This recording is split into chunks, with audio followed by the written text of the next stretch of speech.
Hello students, welcome to the online classes of GSM College. I am Kalpana Tiwari and today's my topic is subordinate conjunction. It is my third part of the video about conjunction. In my first part of the video we also discussed to you about the conjunction. And in my second part of the video we also tell you about the coordinate conjunction. Conjunctions are two types: coordinate conjunctions and subordinate conjunctions. And in my second part of the video we also tell you about the coordinate conjunction. And today I am going to tell you about the subordinate conjunction. In subordinate conjunctions we find two clauses. In subordinate conjunction we find two clauses. First, principal clause and second, subordinate clause. First क्या है? Principal clause. First principal clause, इसको independent clause भी बोलते हैं. Second है subordinate clause. Principal clause का means स्वतंत्र उपवाक. क्लॉज मीन्स होता है उपवाक. सबऑर्डिनेट क्लॉज का मीन्स होता है आश्रित उपवाक. मीन्स ये जो क्लॉज, ये जो सेंटेंस होता है ये आश्रित होता है किस पर? प्रिंसिपल क्लॉज पर. एग्जाम्पल देखते हैं. ही कैन नॉट वॉक, वह चल नहीं सकता. ही कैन नॉट वॉक, वह चल नहीं सकता. बिकॉज, क्योंकि. ही इज़ ओल्ड, क्योंकि वह बूढ़ा है.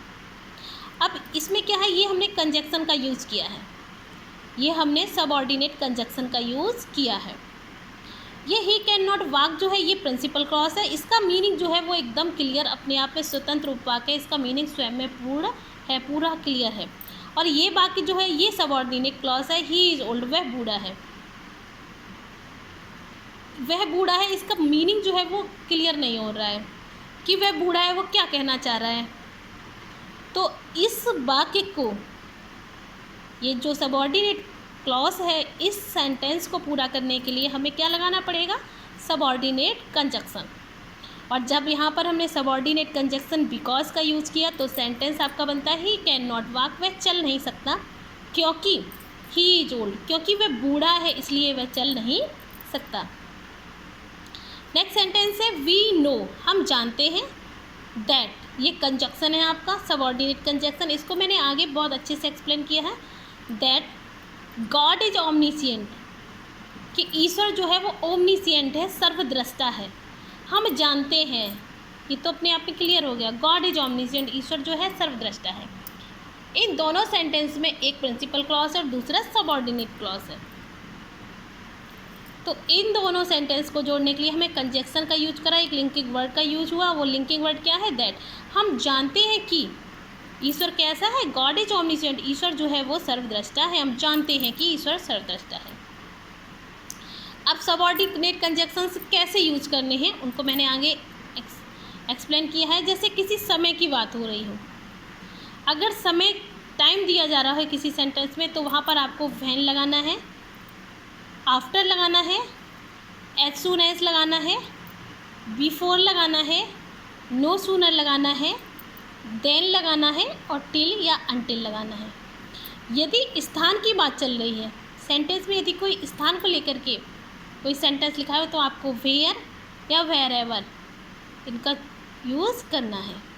कैसे यूज़ करना है आगे मैंने एग्जाम्पल दिए हैं. कॉज, अगर यदि कोई कारण पता चल रहा है तो वहाँ पर हमें बिकॉज का, एज का और सिंस का यूज करना है, जैसे यहाँ पर किया है. यहाँ पर क्या है? कारण. He can not walk, he is old, वह चल नहीं सकता क्योंकि वह बूढ़ा, मतलब उसके बूढ़े होने का कारण पता चला, इसलिए यहाँ पर बिकॉज का यूज़ हुआ है. अब आ जाते हैं पर्पज. यदि किसी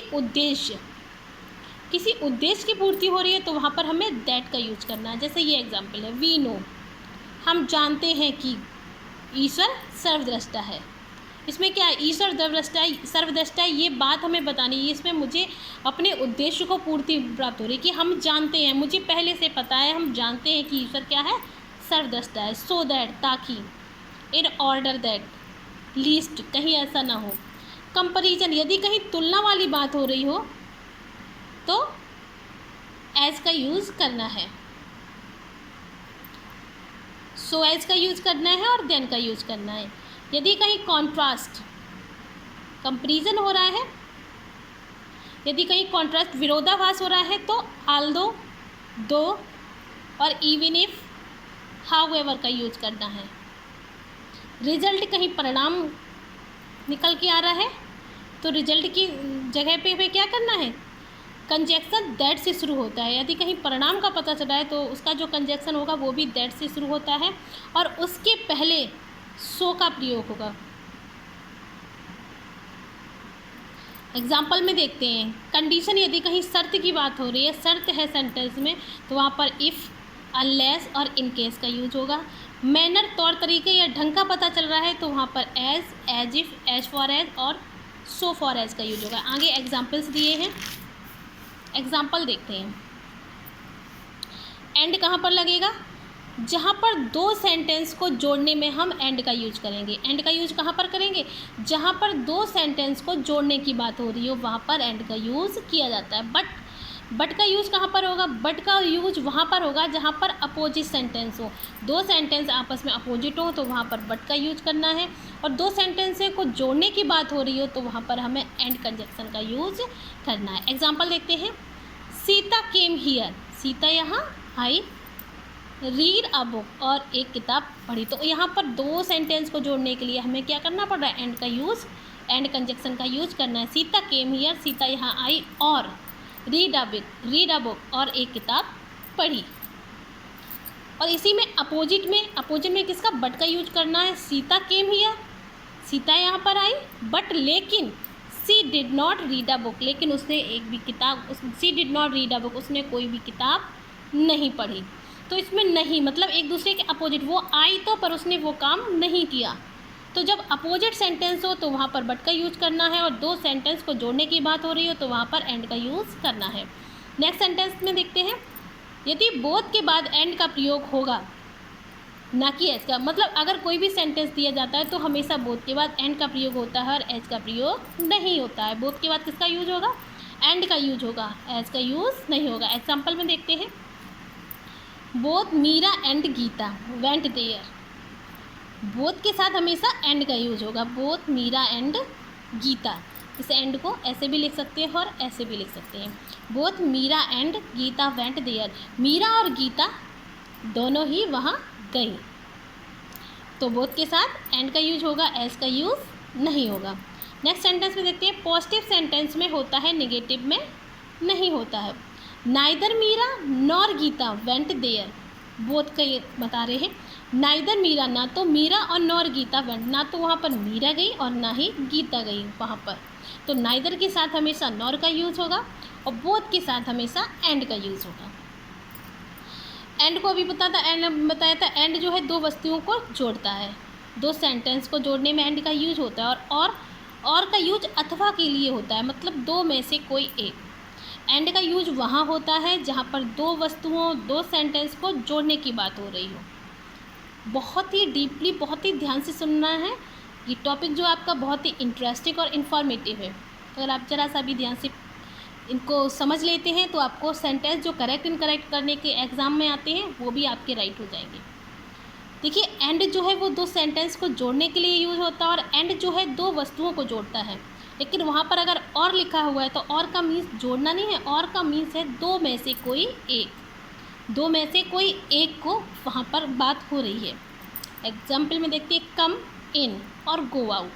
कम इन या तो आ जाओ और गो आउट, अथवा बाहर जाओ, या तो अंदर आ जाओ, कम इन अंदर आ जाओ, या फिर और गो आउट, और यहाँ पर अथवा है, और अथवा गो आउट या फिर बाहर हो जाओ।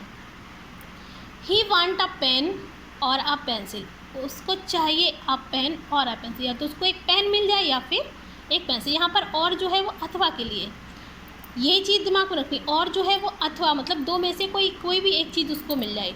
और एंड का यूज जो है वो दो सेंटेंस, दो वस्तुओं को जोड़ने के लिए किया जाता है। मीरा एंड गीता, अब मीरा और गीता दो अलग अलग पर्सन हैं, इन दोनों को जोड़ने के लिए किसका यूज किया जा रहा है, एंड का। Meera and Geeta both are sisters, दोनों ही क्या है, सिस्टर्स हैं, दोनों ही बहनें हैं, बोथ के साथ हमेशा एंड का यूज होगा। और एंड का यूज़ दो सेंटेंस को जोड़ने के लिए भी किया जाता है, जैसे यहाँ पर मैंने किया था, Sita came here and read a book. तो आपको I hope you all will understand very well. In my next video we continue this topic. Thank you.